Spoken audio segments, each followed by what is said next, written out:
नमस्कार, मी Akash Jadhav. Export credit guarantee corporation अर्थात ECGC याची एक जाहिरात आलेली आहे. त्याबद्दलची माहिती आपल्याला आजच्या या शॉर्ट व्हिडिओच्या माध्यमातून पाहायची आहे. सगळ्यात महत्त्वाचं म्हणजे मागच्या 3-4 दिवसापासून मी जिथे थांबलेलं आहे तिथे गौरी गणपती असल्यामुळं मला काही व्हिडिओ बनवण्यासाठी जे ते मधल्या काळात लेट झालं. पण आता कालच्या विसर्जनाच्या नंतर सध्याला आपण जे ते मागचे बॅकलॉगमध्ये राहिलेले 3-4 व्हिडिओ जे ते 1 बाय 1 बनवून घ्यात. त्यापैकी एक ECGC याची माहिती मला ह्या व्हिडिओच्या माध्यमातून तुमच्यापर्यंत पोहोचवायची होती. ECGCची माहिती पोहोचवण्याच्या आधी खूप विद्यार्थी व्हिडिओ स्टार्ट करतील, कमी जागा म्हणतील आणि लगेच जिकडे तिकडे जातील. त्यापेक्षा माझं असं म्हणणं आहे, भले 1.25 1.5च्या स्पीडनं काय ना व्हिडिओ पहिल्यापासून शेवटपर्यंत बघा आणि त्याच्यानंतर ठरवा की आपल्याला ह्यातली जी काही माहिती आहे ती आपल्या तयारीसाठी साजेशी आहे का, आपण त्यामध्ये सिलेक्ट होऊ शकतो का, आणि त्यानंतर मला असं वाटतं त्यावरचा निर्णय विद्यार्थ्यांनी घ्यावा. तर आता आपण स्टार्ट करत बघा आपला आजचा पाठ स्टार्ट करत असताना एक अनाउन्समेंट नवीन विद्यार्थ्यांसाठी होती. जी नवीन विद्यार्थी तयारी करत आहेत त्यांच्यापर्यंत एक मेसेज पोहोचवायचा होता की आपली ऑनलाईन बॅच जी आहे ही 29 ऑगस्टला स्टार्ट झालेली आहे आणि सध्याला बेसिक त्याच्यामध्ये चालू आहे. 1-2 आठवडे बेसिक चालतं, त्यानंतर ॲक्च्युअली सिलेबस जो आहे तो पुढे होऊन जातो. आता त्या बेसिकच्या नंतर फर्स्ट टॉपिक नंबर सिस्टम मी स्टार्ट केला आहे आणि प्रारंभ 10.0 ही आपली ऑफलाईन बॅच संभाजीनगरमध्ये 26 सप्टेंबरपासून स्टार्ट होती आहे, सकाळी 7 ते 12 या वेळेमध्ये. तर नवीन विद्यार्थ्यांमध्ये ज्यांना ऑनलाईन लागते किंवा ज्यांना ऑफलाईन लागते त्यांच्यापर्यंत ही माहिती तुम्ही पोचवायची आहे.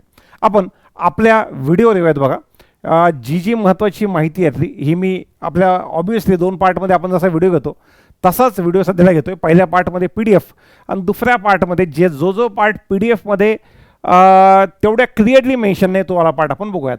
सगळ्यात महत्त्वाचं ECGC पब्लिक सेक्टर एंटरप्राइज आहे under ministry of commerce and industries आणि 100% own by government of India. तुम्ही SBI बघाल, SBIचं समथिंग मला वाटतं 63-64% आसपास गव्हर्नमेंट ऑफ इंडियाकडे आहे. सेम तसं IDBI आहे, तिथं 50%पेक्षा कमी आहे. तसं पाहायला गेलं तर ही 100% owned by government of India, 100% owned, 1957ची आहे. तिथून पुढे त्याचा जो पे स्केल आहे, जसा बँकेचा पे स्केल 48,000पासून चालू होतो, हा 53,600चा बेसिक आहे आणि अंदाजे 1 लाख रुपये महिना जो आहे तो याच्यामध्ये आहे. फक्त एक्स्ट्रा फॅसिलिटी बघा, एक्स्ट्रा फॅसिलिटीमध्ये allowances benefit such as DA, HRA, house lease reimbursement, transport allowance, medical allowance, newspaper allowance, meal coupon, reimbursement of mobile bill, mobile handset and briefcase allowance, furniture allowance, household help allowance etcetera etcetera etcetera. तर लाख रुपयाच्या आसपास ही पगार जे ते चालल्या जाते. याची exam जी आहे ती डेट पण त्यांनी देऊन टाकलेली आहे 16 नोव्हेंबर 2024. तर माझं काम त्यांनी त्या मानानं कमी केलेलं आहे. पुढे याची एक्झाम सेंटर महाराष्ट्रामध्ये टोटल 23 एक्झाम सेंटर आहेत, त्यापैकी महाराष्ट्रात मुंबई, पुणे आणि नागपूर हे आहेत. सर मला सांगा, ह्या एक्झामसाठी 23 एक्झाम सेंटर आहेत, इतर IBPS एक्झामला किती एक्झाम सेंटर असतात? 180पेक्षा जास्त एक्झाम सेंटर असतात इतर IBPS एक्झामला. इथं एक्झाम सेंटर 23. तुमच्या डोक्यात तो प्रॉब्लेम येतो ना, तुमच्या डोक्यात तो डाऊट आहे ना की जागा कमी आहेत तर मग कॉम्पिटिशन कसं? अरे जागा कमी आहे, जेव्हा जागा जास्त होतं त्यावेळेस 180 सेंटर असायचे, 183 का 187 सेंटर असतात टू बी एक्झॅक्ट. IBPSच्या SBIच्या एक्झामसाठी 187 सेंटर असतात. इथं सेंटर पण 23 केलेले आहेत. जसा तुम्ही विचार करतात बाकी लोक पण विचार करतात कशाला गाव सोडून परीक्षा द्यायचं म्हणून.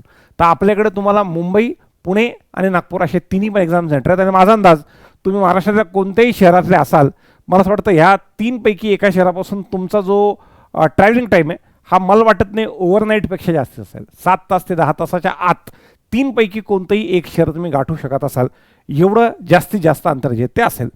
तर त्यामुळं ते एक तर एक्झाम सेंटर जे आहेत ते एक्झाम सेंटर पण कमीच आहेत, त्यामुळे नंबर ऑफ ॲप्लिकेशन पण त्या रेशो देतात. ॲप्लिकेशन चालू झालेले 14 सप्टेंबरपासून ते 13 ऑक्टोबरपर्यंत. एक्झामची डेट त्यांनी 16 नोव्हेंबर दिलेली आहे. एक्झामसाठी ॲप्लिकेशन कंप्लीट 1 महिना चालवलेलं आहे. शक्यतो आता ते कमी झाले, 20-22 दिवसावर आलेले, पण तरी पण त्यांनी 1 महिना चालवले. एक्झाम्ससाठी विक्रमी जागा आहेत 40.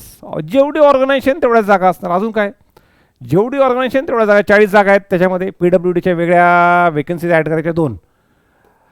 इलिजिबिलिटी एनी ग्रॅज्युएट अप्लाय करू शकतो. एजचं कॅल्क्युलेशन जे ते 1 सप्टेंबर 2024ला 21 ते 30 असं एज लिमिट आहे, ज्यामध्ये SC ST 5 वर्ष एक्स्ट्रा आणि OBC 3 वर्ष एक्स्ट्रा अशी एज लिमिट जी ती ॲडेड आहे. त्यानंतर क्वालिफिकेशनचं सुद्धा कॅल्क्युलेशन ॲज ऑन 1 सप्टेंबर तुमचं ग्रॅज्युएशन झालेलं पाहिजे, हे त्यांनी दिलेलं आहे. पुढे आपण जर बघितलं ग्रॅज्युएशनमध्ये पर्सेंटेजची अट त्यांनी कुठे टाकलेली नाही आहे. बाकी आपला टिपिकल IBPS फॉर्मसारखा गाईडलाईन्स जो स्क्राईब व्यक्ती आहे त्यासाठी 1 स्टेप बिलोचा कुठेही क्रायटेरिया मला तरी मेन्शन दिसला नाही. थोडं पुढे या. अजून आपण जर बघितलं एक्झामच्या पॅटर्नमध्ये कम्प्लिटली ॲप्टिट्यूडचा पॅटर्न आहे. तर नोव्हेंबरमध्ये जर 16 नोव्हेंबरला पेपर असेल तर 16 नोव्हेंबरपर्यंत तुम्ही सगळेजण जे ते IBPSच्या वेगवेगळ्या एक्झामची तयारी करतायत, तुम्हाला वेगळी कोणतीही तयारी करण्याची आवश्यकता नाही. तर या ठिकाणी तुम्हाला तेच रिझनिंग, तेच इंग्लिश, तेच कम्प्युटर, तेच जी आणि तेच क्वांट हेच विषय तुम्हाला करायचे आहेत. 200 प्रश्न, 200 मार्क, सेक्शनल टाईम लिमिट दिलेला आहे. सेक्शनल कट ऑफ असेल, ओव्हरऑल कट ऑफ असेल. टिपिकल आपला जो नेहमीचा पॅटर्न आहे त्याच पॅटर्नमध्ये ही परीक्षा जे ते असणार आहे. पेपरची डिफिकल्टी लेवल कमी असते. सर सिद्ध करा कमी असते म्हणून का? तर सगळ्यात महत्त्वाचं ह्याची डिफिकल्टी लेवल काय असेल तर या पेपरची डिफिकल्टी लेवल मला असं वाटतं की प्री लेवलची असेल. पहिले मी नेहमी सांगायचं RRB PO मेन्स लेवलची, पण मला ह्या ठिकाणी कमी वाटते. सर थोडंसं सिद्ध करता का? त्यासाठीच आम्ही आलेलो आहोत. हे बघा, हे आहेत मागची कट ऑफ. पहिल्यांदा मला असं वाटलं 2022चा कट ऑफ द्यावा, पण 22चा कट ऑफ जो आहे यांनी फक्त सेक्शनल कट ऑफ दिला 22चा, ओव्हरऑल कट ऑफ दिलेला नाही. सेक्शनल कट ऑफमध्ये सुद्धा कम्प्युटर एवढं सोपं होतं की 16 मार्काचा कट ऑफ आहे. इंग्लिश एवढं सोपं होतं की 10 मार्काचा कट ऑफ आहे. आणि जनरल अवेअरनेस पण 10 मार्काचा कट ऑफ आहे. तर सोपं वाटतं ते, तसं पाहिलं जातं. पण 2021चा कट ऑफ जर आपण बघितला तो सुद्धा इंग्लिशचा कट ऑफ 13 आहे. म्हणजे किती सोपा असेल तुम्ही विचार करा. कम्प्युटरसुद्धा 9चा कट ऑफ आहे, 9चा कट ऑफ आहे. क्वांटचा 12 मार्काचा कट ऑफ आहे. म्हणजे 12 मार्काचा कट ऑफ आहे म्हणजे स्पीड मॅथ आला असेलच. तर रिझनिंगचा 11 मार्काचा कट ऑफ आहे. आपण बघितलं तर 2021ची मी तुम्हाला कट ऑफ दाखवतो. 200 पैकी कट ऑफ आहे जनरल कॅटेगरीचा 111. तुम्ही साधा विचार करा, जेव्हा तुम्ही ग्रामीण बँकेची PO मेन्स पुढच्या काही दिवसात देणार आहे, 10 दिवसात देणार आहे पुढच्या, त्यावेळेला तुम्हाला माहिती की 200 पैकी कट ऑफ काय लागतो महाराष्ट्राचा. प्रीचा तुम्ही बघितला काय लागला, कसा लागला तो. मेन्सचा कट ऑफ कुठेतरी 65-70 पासून ते 90पर्यंत कट ऑफ लागतो. तर इथं कट ऑफ 111 आहे. जर का 111 कट ऑफ आहे तर पोरांनी 130-140 सोडवले असतील. आता 200 पैकी जर 130-140 सोडवता येत असतील म्हणजे हा पेपर सोपाच आहे, कुठे अवघड आहे. तर त्यामुळं मी याची कॅटेगरायझेशन जे आहेत ना हे IBPS PO प्री किंवा RRB PO प्रीच्या लेवलनं आणून ठेवतो, त्याला त्या लेवलनं जे आणून ठेवतो. तर त्याच्यापेक्षा अजून जास्त काय असणार आहे. तुम्ही साधा विचार करा, सगळ्या स्टेटचा जर तुम्ही कालचा RRB PO प्रीचा कट ऑफ काढला, मान्य की महाराष्ट्र 55वर आहे, पण मग कर्नाटका पण 38वर आहे. तेलंगणा तर सगळ्यात वर कट ऑफ लागला, 20 मार्काचा कट ऑफ लागलेला आहे. सगळ्यांचं ॲव्हरेज काढलं समजा तर ॲव्हरेज आपल्याला दिसेल 40-45चं ॲव्हरेज, कुठेतरी 40-45चं ॲव्हरेज दिसेल. तर 80 पैकी 45 मार्काचं समजा ते ॲव्हरेज सगळ्या राज्यांचं म्हणून म्हणतोय मी, 45चा कट ऑफ आहे. आपण 200 पैकी जर बघितलं ह्याच्या 2.5 पट केलं उत्तर तर ह्याच्या दुप्पट आहे 90 आणि अजून अर्धा पट बघितलं तर 112.5. हे बघा, तर तुम्ही जे म्हणतोय तुम्हाला की ॲव्हरेज कट ऑफ जर आपण ग्रामीण बँकेच्या कालचा निकाला RRB PO प्रीचा, तर RRB PO प्रीचा ॲव्हरेज कट ऑफ आणि त्या हिशोबाने बघायला गेलं तर ह्या परीक्षेची लेवल RRB PO मेन्सच्या लेवलनं आहे हे म्हणणं पण थोडंसं जास्त धोकादायक आहे. त्याच्यापेक्षा पण खाली आहे IBPS PO प्री किंवा RRB PO प्री. आता एखाद्या वेळेस पॅटर्न बदलला काय झालं, पेपरची डिफिकल्टी लेवल वाढली तर थोडी बहुत वाढू शकते, पण पेपरचा कट ऑफ 200 पैकी 111 बघितला तर ह्या पद्धतीने पेपरचा कट ऑफ जो आहे तो PO प्री लेवलचा कट ऑफ मला वाटतो. SBI PO pre, IBPS PO pre या पद्धतीनं एक्झामचा कट ऑफ जो आहे तो असू शकतो. थोडं पुढे या. त्यामुळं कट ऑफबद्दल आपलं बोलणं आलं. मी तुम्हाला ॲडबद्दल सांगत होतो आणि नेमकं तुम्हीच मला इकडे आणलं. बघा या इकडे पुढे डिस्क्रिप्टिव्ह जे ते असणार आहे. डिस्क्रिप्टिव्ह 40 मार्काचं त्यामध्ये ॲडेड, 20-20 मार्काचे SI आणि प्रेस आहे, ते सवय झालेली आता काय अवघड नाही. ते निगेटिव्ह मार्किंग 25% त्यामध्ये दिलेली आहे. अजून त्याच्यामध्ये बघा इंटरव्ह्यूचे सेंटर जे आहेत ते मुंबई, कलकत्ता, दिल्ली आणि बँगलोर असणार आहेत. तुम्हाला जवळ मुंबई आहे. आणि रिटर्न आणि इंटरव्ह्यूचे वेटेज, रिटर्नचे वेटेज 80%, इंटरव्ह्यूचे वेटेज 20%, अशा पद्धतीनं फायनल जे ते मार्किंग तुमची असणार आहे. पुढे जर तुम्ही बघितलं याच्यामध्ये 2च मिनिट. हां, एक्झाम तुमची जी पोस्टिंग आहे ती ऑल इंडिया आहे. बापरे, ऑल इंडिया आहे. मला महाराष्ट्र, मी महाराष्ट्राचा, महाराष्ट्र माझा, मला आसपास इथं कुठे पोस्टिंग मिळेल का नाही? मिळेल, नक्की मिळेल. सर कुठे मिळेल? त्यांच्या वेबसाईटवर जाऊन मी त्यांची शाखा कार्यालय काढले कुठं कुठे आहे आणि त्यात फक्त पश्चिमी क्षेत्र, वेस्टर्न इंडियाचे सेंटर्स घेतले. वेस्टर्न इंडियामध्ये आता गुजरात येतं, तुम्हाला माहिती आहे, MP येतं, तिथं थोडं सेंट्रल इंडियामध्ये येतं पण वेस्टर्नमध्ये यांच्या याच्यात पकडतात ते. तर छत्तीसगड येतं. तसं बघायला तर ऑफिसेस बघा, अहमदाबाद, बांद्रा, गिफ्ट सिटी म्हणजे गांधीनगर, पुढे इंदौर, नरिमन पॉईंट म्हणजे मुंबई, नागपूर, पुण्याच्या ह्या ब्रांचला मी गेलो होतो इथे ज्यावेळेस माझं सिलेक्शन झालं होतं. स्टोरी वेगळी त्याची सांगतो तुम्हाला थोड्या वेळाने. राजकोट, सुरत, ठाणे, वडोदरा हे एवढे सेंटर्स आहेत. तर तुम्हाला महाराष्ट्रामध्ये मुंबई मिळेल, पुणे मिळेल, नागपूर मिळेल, अजून काय पाहिजे. तर या ठिकाणी त्यांचे ऑफिसेस जे आता आहेत. सिलेक्शनचं असं होतं की ECGC जी आहे ही आधी IBPS POमध्ये होतं. तर IBPS POमध्ये ECGC होतं. तर मागे ज्यावेळेस तिने 2012-13ची गोष्ट सांगतोय, ते वेगळी ॲड काढत नव्हते, त्यावेळेस सिलेक्शन झालं. तर त्यावेळेस मला वाटतं मी बँक ऑफ बडोदावर आणि ECGC खाली टाकलं होतं. तर पहिली यादी आली आणि त्यात ECGCत माझं नाव आलं, ECGCत नाव आलं. बँक ऑफ बडोदा 1 नंबर होतं, ECGC 2 नंबर होतं. आल्याच्यानंतर मी तिथे गेलो, पण नंतर IBPSनं काय केलं, यादी रिवाईज केली. नाही नाही, तुमचे मार्क आम्ही कमी पकडले, ते जास्त आहेत, त्यामुळे तुम्हाला ECGCच्या एक स्टेपवर बँक ऑफ बडोदा मिळेल. तर तुम्ही बघा त्यावेळेला काय इंटेलिजन्स असेल की मी बँक ऑफ बडोदावरती टाकलं होतं आणि ECGC खाली टाकलं होतं. हळूहळू त्या गोष्टी ज्या आहेत त्या कळत जातात. असो, पुढे या.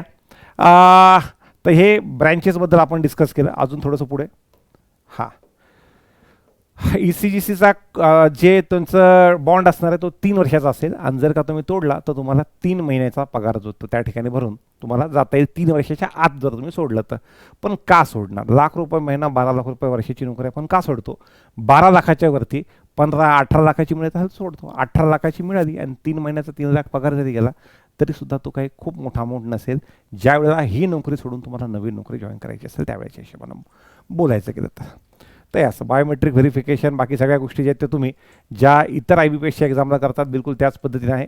खाली मी लिंक वगैरे टाकून देतो. ₹900 जी आहेत ती ॲप्लिकेशन फीस आहे आणि 175 SC ST PWD विद्यार्थ्यांसाठी असणार आहे. ॲप्लिकेशन 14 सप्टेंबरपासून आय गेस 13 ऑक्टोबर सांगितली वाटतं मी डेट, तेव्हापर्यंत असणार आहे. बाकी याच्यामध्ये एकापेक्षा जास्त अप्लाय करू नका. एकापेक्षा जास्त वेळेस अप्लाय केलं तर जो शेवटचं ॲप्लिकेशन आहे ते ॲप्लिकेशन कन्सिडर होईल, बाकीचे ॲप्लिकेशन्स कन्सिडर होणार नाहीत. तर अशा पद्धतीनं आहे. अजून आपण जर पाहिलं, बस एवढा पार्ट ह्याच्यामध्ये होता. अजून जर पाहायचं असेल तर हे याच्यामध्ये ॲप्लिकेशन प्रोसेस बाकी सगळ्या गोष्टी हे वेगवेगळ्या ॲप्लिकेशनचे फॉर्मॅट NOCs काही काय असतील तर हा सगळा part EWS certificate, OBC certificate, SC certificate हे प्रत्येक सर्टिफिकेट त्याच्या टाईप त्यांनी त्यामध्ये दिलेले आहेत. चला पुढे या थोडंसं. आता याच्यामधला बऱ्यापैकी पार्ट मी सांगून दिलेला आहे. सर कमी व्हेकन्सी आहे तर का अप्लाय करायचं? माझं म्हणणं आहे अप्लाय करा त्याच्यामुळं. दुसरं, सर हू शुड अप्लाय? आता तुम्हाला माहिती आहे 200 पैकी जर 130चा अटेम्प्ट होतो, पेपर सोपा आहे. ज्या विद्यार्थ्यांची RRB PO प्रीच्या तुम्ही कट ऑफच्या जवळ आहात समजा, अशांनी अप्लाय करा, बिलकुल करा. कारण की याला नॉलेज IBPS PO मेन्सचं लागत नाही, SBI PO मेन्सचं नॉलेज याला लागत नाही. तर मला असं वाटतं अशा केसमध्ये तुम्ही अप्लाय केलं पाहिजे. आणि मुळातच 180 आणि 185 सेंटरच्या ठिकाणी 23 सेंटरला एक्झाम आली म्हणजे ॲप्लिकेशन त्याच मोठ्या प्रमाणात ज्यात त्या कमी होत असतात. तर त्यामुळे तुम्ही अप्लाय केलं पाहिजे. Any regular banking aspirant who have completed दर बॅच हॅव किंवा हॅज मला नाही माहिती, तर अशा कुणीही ज्यांनी आपल्याला बॅचेस केले आहेत अशा लोकांनी बिनधास्त अप्लाय करायचं आहे. पुढे ECC ऑफिसेस इन इंडिया. इंडियाबद्दल नाही पण मी तुम्हाला वेस्टर्न इंडियाचे ऑफिस सांगितले. हिस्ट्री 1957ची आहे आणि 100% पूर्णपणे गव्हर्नमेंट ओन आहे. ECGCच का? तर सध्याला तुम्हाला माहिती आहे की सगळ्या नॅशनलाइज बँकांमध्ये SBIमध्ये लाडकी बहीण चालू आहे. तुम्हाला हेही माहिती आहे की तुम्ही तुमच्या सिनियर्स जे बँकांमध्ये काम करतात त्यांना विचारलं की नॅशनलाइज बँकांमध्ये किंवा कोणत्याही कमर्शियल बँकेमध्ये काम करू की दुसरं काही बघू, तर बऱ्यापैकी विद्यार्थी सांगते हा दुसरं काही पहिल्यांदा पहा, नाही मिळालं तर मग इकडे पहा. तर अशा पद्धतीने सांगत असताना मला असं वाटतं हे जे ऑप्शन सध्या तुमच्यासमोर आलेले आहेत, जसं की ECGC आहे, जसं की नॅशनल हाऊसिंग बँक आहे, जसं की CDB आहे. आता CDBच्या ॲडला ते वेगळी ॲड आहे वाटतं. एक्झिम आहे, एक्झिमला पण क्वांट रिझनिंग वीसचा सिलेबस नाही आहे. पण अशा वेगवेगळ्या संस्थांमध्ये पहिल्यांदा RBI आहे, NABARD आहे, SEBI आहे, अशा ठिकाणी पहिल्यांदा ट्राय करून बघा.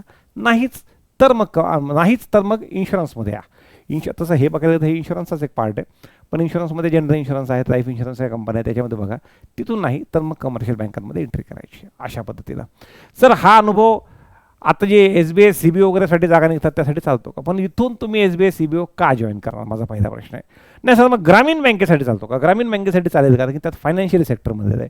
पण SBI CBOसाठी चालणार नाही, कारण की तिथे कमर्शियल बँकेचा, शेड्यूल्ड कमर्शियल बँकेचा अनुभव लागतो. ग्रामीण बँकेमध्ये चालून जाईल. पुढे सर वर्क कल्चर खूप चांगला आहे. तिथे मला त्यावेळेला ज्यावेळेस मी 10 वर्षाची गोष्ट सांगतो, 10-12 वर्षाची, ज्यावेळेस माझं सिलेक्शन झालं होतं मी तिथे गेलो होतो.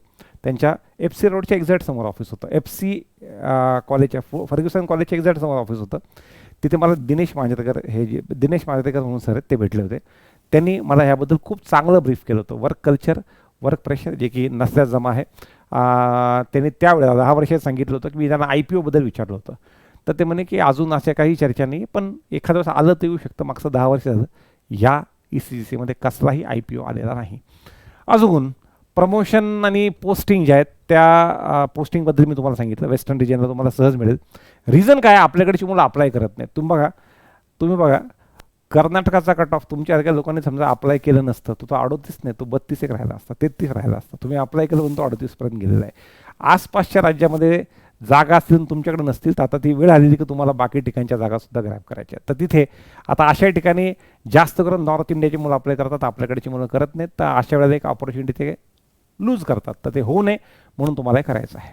अजून जर तुम्ही बघितलं त्यामध्ये एक्झाम पॅटर्न आत्ता आपण डिस्कस केला, डिफिकल्टी लेवल पण तुमच्याशी मी डिस्कस केली. Exam date sandwich between other exam. आता ही 16 तारखेला ही एक्झाम आहे आणि आय गेस 17 नोव्हेंबरला माझा अंदाज आहे न्यू इंडियाची एक्झाम असावी, AO मेन्सची. एकदा फक्त चेक करून बघा. समजा ती असेल तर एक्झाम सेंटरचं नियोजनसुद्धा त्याच पद्धतीने तुम्हाला लावायचं आहे, जर का तुम्हाला अशा एक्झामच्या कन्फर्म एक्झाम तारखा ज्या आहेत त्या माहिती असतील तर. ECGCचा प्रिव्हियस कट ऑफ आता आपण डिस्कस केला. 2021चा कट ऑफ हा 200 पैकी 111चा कट ऑफ जो आहे तो जनरल कॅटेगरीचा होता, त्यामुळे पेपरची डिफिकल्टी लेवल सोपी असते. मग साधा बघा ना, SBI IBPS POचे ते 100 पैकी 55 60च्या आसपास कट ऑफ असतात. हे 100 पैकी 55 म्हणजे 200 पैकी किती झाले, 110 झालं, हाच कट ऑफ आहे. तर SBI IBPS PO प्री लेवलचा जो तो पेपर असणार आहे. याच्यावरून जर आपण पाहायला गेलं तर आतापर्यंत होता कट ऑफच्या हिशोबानं. आता एका दुक्का पुढं मग डिफिकल्टी लेवलनं तुम्हाला हा पेपर पाहायला मिळेल. पण एक महत्त्वाची गोष्ट लक्षात घ्या, हे सगळं होत असताना तुम्ही जसा विचार करताय की जागा कमी जास्त बाकी पद्धतीनं, अशा एक्झाममध्ये जी कॉम्पिटिशन आहे ती पुन्हा एकदा 30 एकाच 200, खूप डोक्यावर पाणी गेलं 300. जो तुम्हाला IBPSचा तुमचा कॉम्पिटिशनचा रेशो आहे तोच कॉम्पिटिशनचा रेशो या ठिकाणी येतो. वाढलं तर 100 एकनं वाढतो, बाकी काहीच नाही. तुम्हाला फक्त वाटतं की 40च जागा आहे, 40च जागा आहे, 40 जागा, अख्ख्या दुनियेला तसं वाटतं. त्यामुळे जर का तुम्हाला असं वाटतं की खूप मरणाचं काम नाही केलं पाहिजे, सकाळी 10 वाजता एकदा मध्ये बँकेत गेलं की परत येताना तो दिवारमधला एक अमिताभ बच्चनचा सीन आहे बघा, तो दिवारमधला अमिताभ बच्चनचा सीन, तर तशा पद्धतीची परिस्थिती आपली व्हायला नको असं वाटत असेल. एकदम कूल लाईफ, 5 days a वीकची वर्किंग आणि जास्त लोड नाही, स्ट्रेट डायरेक्ट कस्टमर जे ते समोर येत नाही, आलेच तर कॉर्पोरेट कस्टमर वगैरे बाकी आसपास समोरासमोर असतात. असं जर तुम्हाला पाहिजे असेल, असं जर वाटत असेल आणि वन स्टॉप शॉप तुम्हाला मिळालं पाहिजे असं वाटत असेल की एकदा IBPS PO झालं, RRB PO झालं की वेगळे चॅलेंजेस, बाकी कोणते चॅलेंजेस, कोणाला वाटतं मी खेडेगावाचं नाही, मला खेडेगावात नको, कोणाला वाटतं मी गावाकडचं आहे पण मला गावाकडचं असं पॉलिटिक्स, बँकेमध्ये हे नको ते नको, कामाचा लोड, बाकी सगळ्या गोष्टी, सुट्ट्या, ज्युनियर सिनियर, वर्क कल्चर, बाकी सगळ्या गोष्टी पाहतो, उद्या मुलाबाळाची शिक्षण कुठं राहू, अशा पद्धतीचं ताण टेन्शन वाटत असेल, त्याचं वन स्टॉप शॉप मिळालं पाहिजे असं वाटत असेल तर ते ECGCची PO ही परीक्षा आहे. बाकी परीक्षेला अप्लाय करायचं न करायचं तुमच्यावर आहे. खूप वेळेस मुलं मला म्हणतात सर व्हिडिओ पाहण्याच्या आधी आमचं ना असतं, पण व्हिडिओ पाहिल्याच्या नंतर माहीत नाही कसं आमचा हा होऊन जातं एक्झामला अप्लाय करत असताना. तसंच जर तुमचं झालं असेल तर तुम्हीसुद्धा निश्चित ह्या परीक्षेला जे ते अप्लाय केलं पाहिजे. बाकी व्हिडिओबद्दल माहिती आवडली असेल तर लाईक करा आणि काही डाऊट्स असतील तर खाली कमेंट करा. सध्याला मागच्या काही दिवसापासून जसा असा वेळ मिळतोय मी त्या हिशोबाने जे ते कमेंटला रिप्लायसुद्धा करतोय. बाकीसुद्धा व्हिडिओज तुमचे मी घेऊन येतोय. अजून एक महत्त्वाची गोष्ट, 20 तारखेला जे आहेत तुमच्यापैकी जेही मराठा किंवा कुणबी मराठा विद्यार्थी आहेत अशा विद्यार्थ्यांना CA फाउंडेशनचा सारथी पुणे या संस्थेमार्फत जो तो कोर्स त्यांनी उपलब्ध करून दिलेला आहे. त्याच्या ॲप्लिकेशनची लास्ट डेट 20 तारीख आहे. त्याच्याबद्दलचा व्हिडिओ मी मला असं वाटतं 2-1 आठवड्याआधी बनवला होता, 1-2 आठवड्याआधी. तर तुम्हाला त्याबद्दल काही डाऊट असेल तर पाठीमागे आपल्याच चॅनलवर पाठीमागे जा आणि त्यावर त्याची माहिती जी ते घेऊन टाका. आणि सोबतच जे इतर मुलं ऐकतात अशांनी आपल्या मराठा किंवा कुणबी मराठा विद्यार्थ्यांपर्यंत ह्या CA फाउंडेशनबद्दलची माहिती जी ते पोहोचवायची आहे. एवढीच माहिती ह्या व्हिडिओच्या माध्यमातून मला तुमच्यापर्यंत पोहोचवायची होती. धन्यवाद.